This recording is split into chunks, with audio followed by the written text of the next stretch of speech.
So this is how God provides peace and joy and contentment and faith and hope and all of the stuff that really matters, the stuff that doesn't perish, the stuff that doesn't get moldy, the stuff that doesn't get old, the stuff that you don't have to throw out after 3 months, the stuff that lasts. He said, I'm gonna give you bread from heaven. The people are to go out each day and gather enough for that day. Somebody say enough. It's in the passage. He said, I want you to take enough for that day.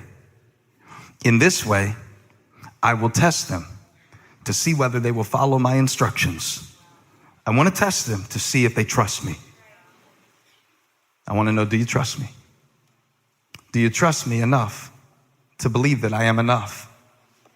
And do you believe that if I am enough, so are you? Because if I'm in you and I'm your God and I made you and I put you in a situation, I would never put you in a situation that I would not make you enough for. Shout if it's your word. I'll give you a minute.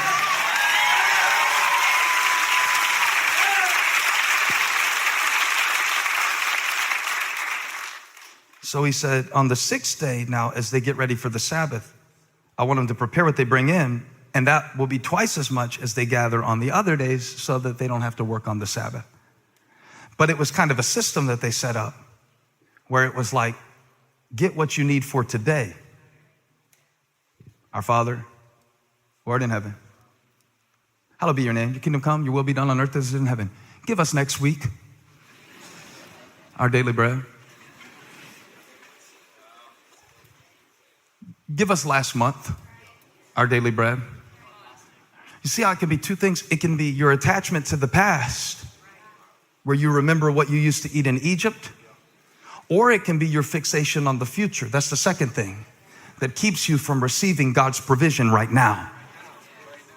Wish we were in Egypt. There we had. See it? And then when the Messiah comes, then he will. Then, there, back there. Then, one day, back there. Then. The provision is never then or there. It is here and now.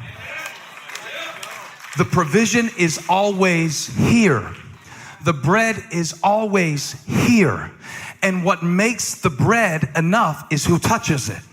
What made the bread multiply was when they put it in Jesus' hands. See, this is the principle. It is your proximity to the presence of Christ that becomes your provision for the challenges that you face. And so if you stay close to him, even if it's in a wilderness, even if it's through a mistake, even if it's insurmountable, even if you don't know how, if you will stay close to Christ, your bread will be blessed and it will be enough and it will go around and there will be 12 basketfuls of leftovers. He is the bread of life.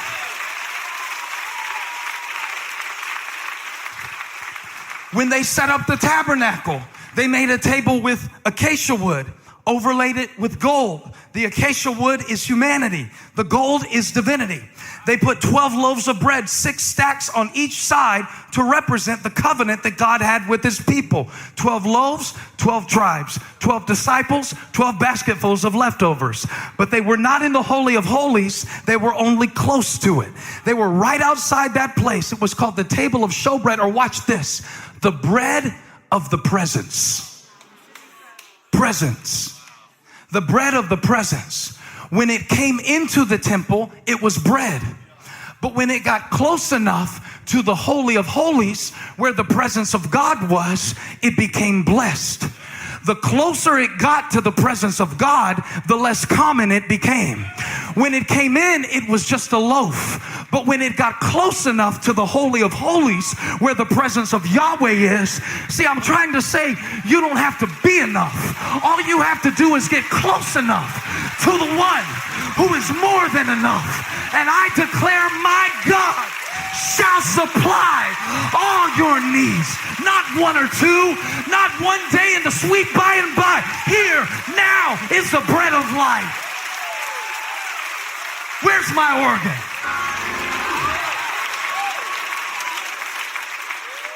Here now. Here is the bread. That's what Jesus said. Here is the bread. Somebody shout, here is the bread. It's not in tomorrow. You cannot fight tomorrow's battles with today's strength. You are wasting today's grace trying to fight tomorrow's battles. When we were talking about something yesterday, she said, stop. She said, I'm getting maggots in my manna. I'm gonna show you this. You're like, whoa, that's a weird thing. This is how y'all talk? This pillow talk around the Furtick house? Matter of fact, it is. Because when I preached it, right, first thing is, oh man, the past. Oh, like I used to have so many friends, but now they've all, you just got to leave Egypt. God can bring you new friends. God might bring you some friends this time and they pick up the check. It might be an upgrade.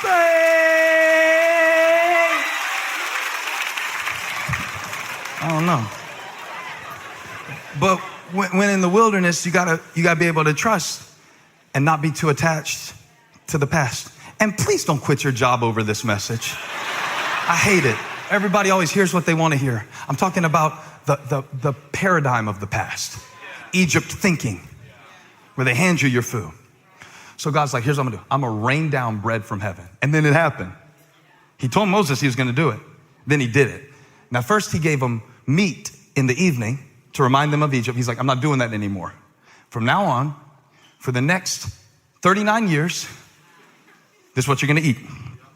Now, when God switches the form of provision, your first instinct is going to be to resist it because you won't recognize it. When God starts doing new things in your life, at first it'll just look like trouble, but you won't recognize it's really training. Send the crowds away. You can't deal with this. This is unfamiliar. So they wake up. Let's go verse 13. I think that'll be enough.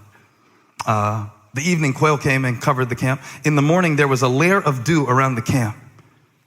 Bring me my box while I read this next verse. When the dew was gone, Bible said, thin flakes like frost on the ground and appeared on the desert floor. Now, I never saw manna, but it said thin flakes like frost. I was just picturing the Bible. I never ate manna, but it said thin flakes like frost. Touch somebody, say, they're great. But he put it, can you do it on the camera? And the people were like, never saw this before. I mean, we know how to eat in Egypt. In Egypt, we had a meal card.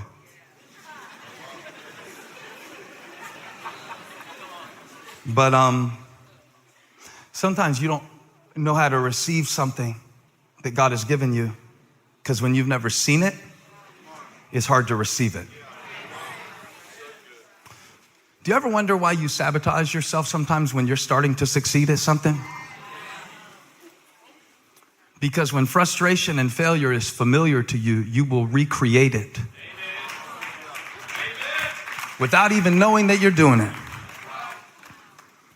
Sometimes we surround ourselves with people who treat us crappy because being treated crappy to us is emotionally familiar. So when somebody treats you nice, you're suspicious. What do they want?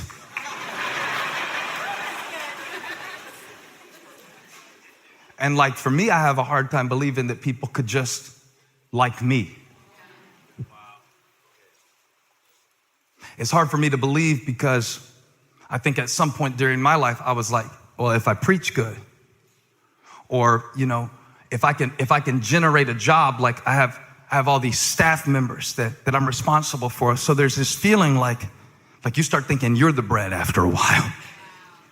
And you start thinking if it wasn't for what you did. So then when somebody tries to really love you for who you are, you're like, hold on now. This is too close. And watch this. When the bread came from heaven that God was trying to provide, and it rained down and covered the ground, look at the Israelites' reaction. When they saw it, verse 15, they said to each other, what is it? They did not know what it was because they never saw it before.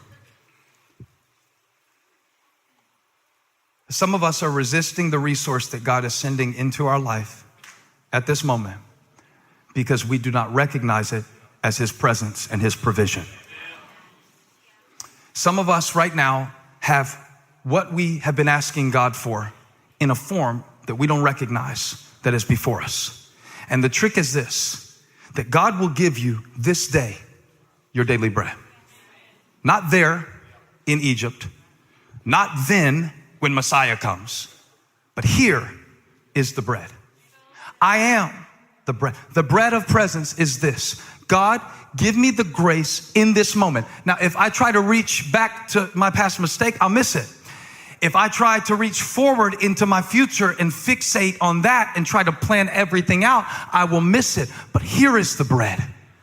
That's the word. Here is the bread. Somebody say it. Here is the bread. Look at the person next to you. Say, here is the bread. And so you're pointing to the provision and you're going, what is it? In fact, the reason they called it manna is because in Hebrew, manna is an ambidextrous term. It means, what is it? And it also means what it is. So they didn't know what to call it because it was new. When God does something new in your life, at first you don't know what to call it or how to receive it.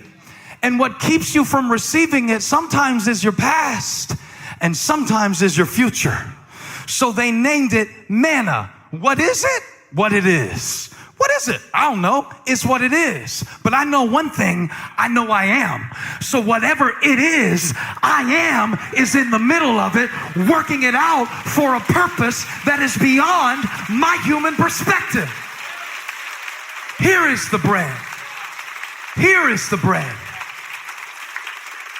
And then some of them thought they were smarter than God, you know? Because the Bible says when they saw it, even though they didn't recognize it, Moses said to them, he explained, it is the bread that the Lord has given you to eat. And this is what the Lord has commanded. Each one is to gather as much as he needs. It's the power of enough. Each one is to gather as much as he needs. Take an omer, half a gallon, for each person you have in your tent. And the Israelites did as they were told.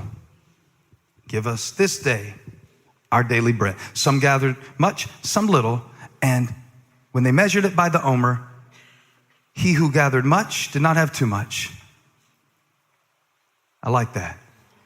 It's not too much. It's enough. I am the bread of life. He didn't have too much, and he who gathered little did not have too little. It was enough. It's enough. Somebody say it's enough. Make the confession. Say it's enough. And just all over every area of your life where the enemy has been speaking too much or not enough, I want you to look at whatever God put in the ground in the form of his grace and his provision in this season of your life and declare, it's enough. He's enough. I'm enough. It's enough. He's enough. I'm enough. Give the lesson to your neighbor. It's enough. He's enough. I'm enough. Now, the reason I'm enough is because he's enough. And so if he's enough and I'm enough, it's enough. It's not too much. It's not too little. It's enough. But some of the Israelites, some of them, look at verse 19, no one is to keep any of it till morning. Some of them paid no attention to Moses. They kept a part of it until the morning. But watch what happened in the morning. In the morning, because they did not trust God to give them enough for today. Whew. The manna had maggots. Because God's presence and provision is always in today.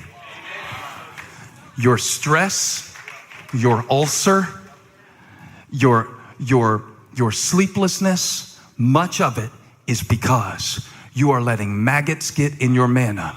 See, here's what happens. So Bob turns to Judy and he's like, Moses said there'd be more in the morning, but baby, just in case, put a little of that right there in your pocketbook. And just in case, we can't eat all of it today because we never seen this before. And it's hard to trust that there will be enough for tomorrow, but that's exactly what faith is. You see it? That's exactly what faith is. It is to deal with today and to trust for tomorrow. Strength for today, bright hope for tomorrow, blessings all mine with 10,000 beside. Great is thy faithfulness. Great is thy faithfulness. Morning by morning. When I wake up tomorrow, there will be manna. When I wake up Tuesday, there will be more. When I wake up Wednesday, in my weakness, he is strong. When I wake up Thursday, he'll see me through. When I wake up Friday, he's fighting for me, and I can rest on the Sabbath because he is the bread.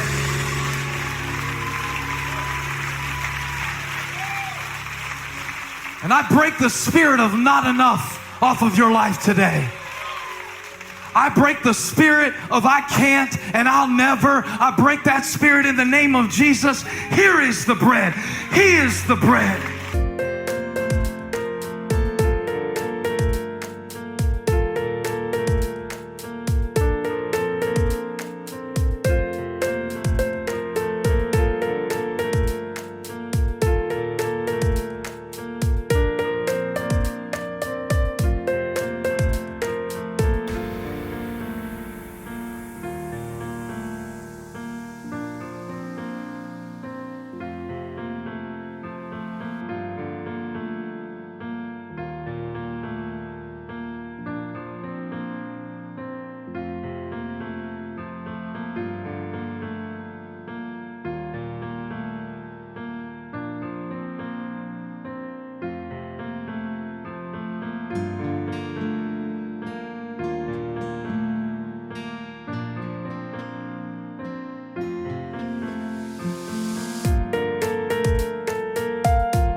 And he's given you right now an opportunity to trust him.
On the next level and to discover who he is.